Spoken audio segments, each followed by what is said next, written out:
Hello bachcho, let's read the question. The question says that in a reaction A plus B gives product, rate is doubled when concentration of B is doubled and rate increases by factor of 8 when concentration of both the reactants A and B are doubled. Rate law for the reaction can be written as option A, rate is equal to K into concentration of A square into B.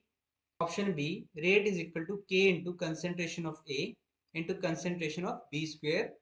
Option C, rate is equal to K into concentration of A square into concentration of B square. Option D, rate is equal to K into concentration of A into concentration of B.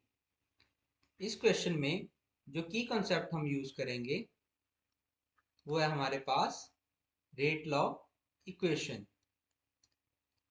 Rate law equation question में जो हमें reaction given है that is a plus b gives product. इस reaction के लिए अगर हम rate law लिखें तो हमारे पास आएगा rate is equal to K into concentration of A raise to power X and concentration of B raise to power Y. इस इक्वेशन को हम मार्क कर देते हैं एज इक्वेशन नंबर 1. क्वेश्चन में हमें गिवन है अगर हम बी की कंसेंट्रेशन को डबल कर दें देन हमारे पास रेट ऑफ रिएक्शन भी डबल हो जाता है. सो इस अकॉर्डिंग हमारी रेट ऑफ रिएक्शन आएगा 2r is equal to K into concentration of A raise to power X into 2 times concentration of B raise to power Y. इस इक्वेशन को हम मार्क कर देते हैं एज इक्वेशन नंबर 2. अब अगर हम इक्वेशन नंबर 2 को डिवाइड कर दें बाय इक्वेशन नंबर 1 तो हमारे पास आ जाएगा 2r by r is equal to k concentration of A raised to power x into 2 times concentration of B raised to power y divided by k concentration of A raised to power x concentration of B raised to power y. अब अगर हम यहाँ पे कुल factors को cancel out कर दें तो हमारे पास रह जाएगा 2 is equal to 2 raise to power y और y की वैल्यू हमारे पास यहाँ पे आ गई 1.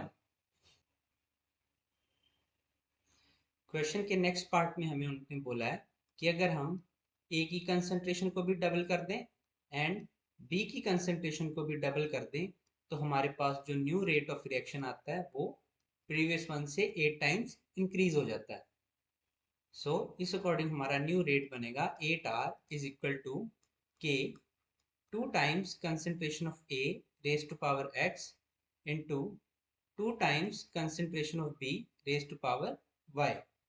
इस इक्वेशन को हम लेबल कर देंगे एज इक्वेशन नंबर 3. अब अगर हम इक्वेशन नंबर 3 को डिवाइड कर दें विद इक्वेशन नंबर 1 तो हमारे पास आ जाएगा 8r by r is equal to k concentration of 2 times A raised to power x 2 times b raised to power y divided by k concentration of A raised to power x concentration of B raised to power y. यहाँ पे equal factors को अगर हम cancel out कर दें तो हमारे पास रह जाएगा 8 is equal to 2 raised to power x and 2 raised to power y. Last step में हमने फाइंड करा दैट y की वैल्यू है हमारे पास 1. सो इस इक्वेशन में अगर हम y की वैल्यू को पुट कर दें तो हमारे पास इक्वेशन आ जाएगी 8 is equal to 2 raise to power x into 2. 2 raise to power x की वैल्यू हमारे पास आ जाएगी 4 एंड x की वैल्यू टोटल हमारे पास आ गई 2.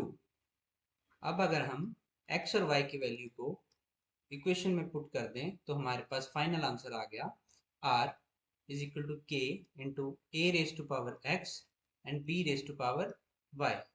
वैल्यूज पुट करने के बाद हमारे पास आएगा r is equal to k into concentration of a raise to power 2 into concentration of b raise to power 1. So The final answer here is option A. Hope you understood it well. Best of luck.